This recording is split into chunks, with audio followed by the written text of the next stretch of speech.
starts desperately looking for this Texas infantry flag is Robert Gaston.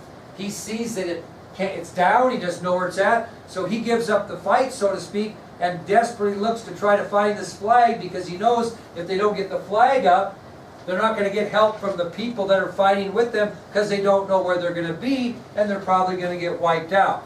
So the flag is a signal that tells the Confederate soldiers where exactly the Texas infantry is, and when chaos comes about and you're in a cornfield, you need to know that.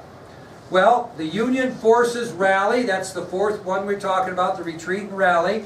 The Union forces rally, and they begin to fire rifle and cannon fire volleys into the Confederates. And they're in disarray because nobody knows where they're at to protect them. And in this fourth and final retreat and counterattack by the Union, 80% of the Texas infantry are killed. 80% are killed in this final retreat and counterattack by the Union.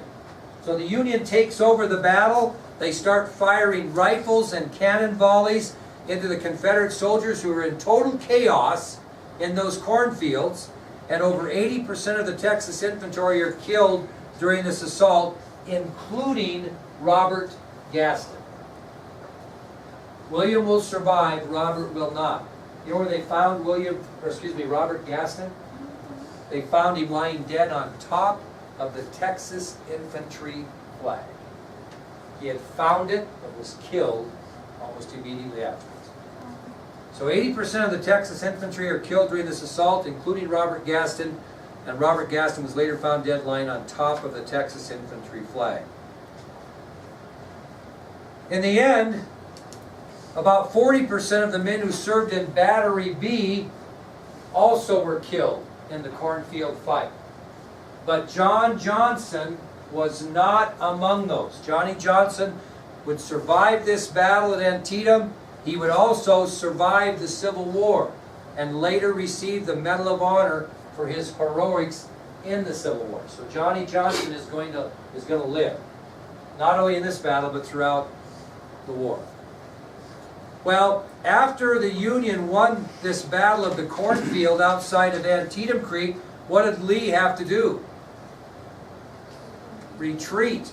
And he retreated on September 18th of 1862 all the way back to Virginia, failing to get that military victory he so desperately needed on Union soil. So because of the disastrous defeat by the Confederates after 4 different retreats and counterattacks in that cornfield, Lee has to retreat, and on September 18th of 1862, he moved the Confederates back to Virginia, failing to get that military victory he needed on Union soil.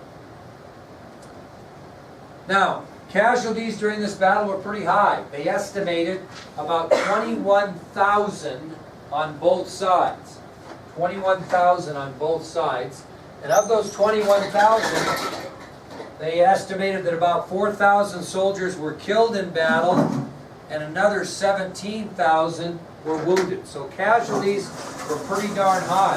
3,600 casualties, right, in the first hour of fighting in the cornfield. Now casualties are killed or wounded. Okay? So that tells you about the Battle of Antietam. Who wins it? The Union. They win it, and it becomes important because Lincoln now is going to consider this enough of a military victory to do what? Sign the Emancipation Proclamation, which we'll get to in a bit. But I got a good video I want to show you, and I think it'll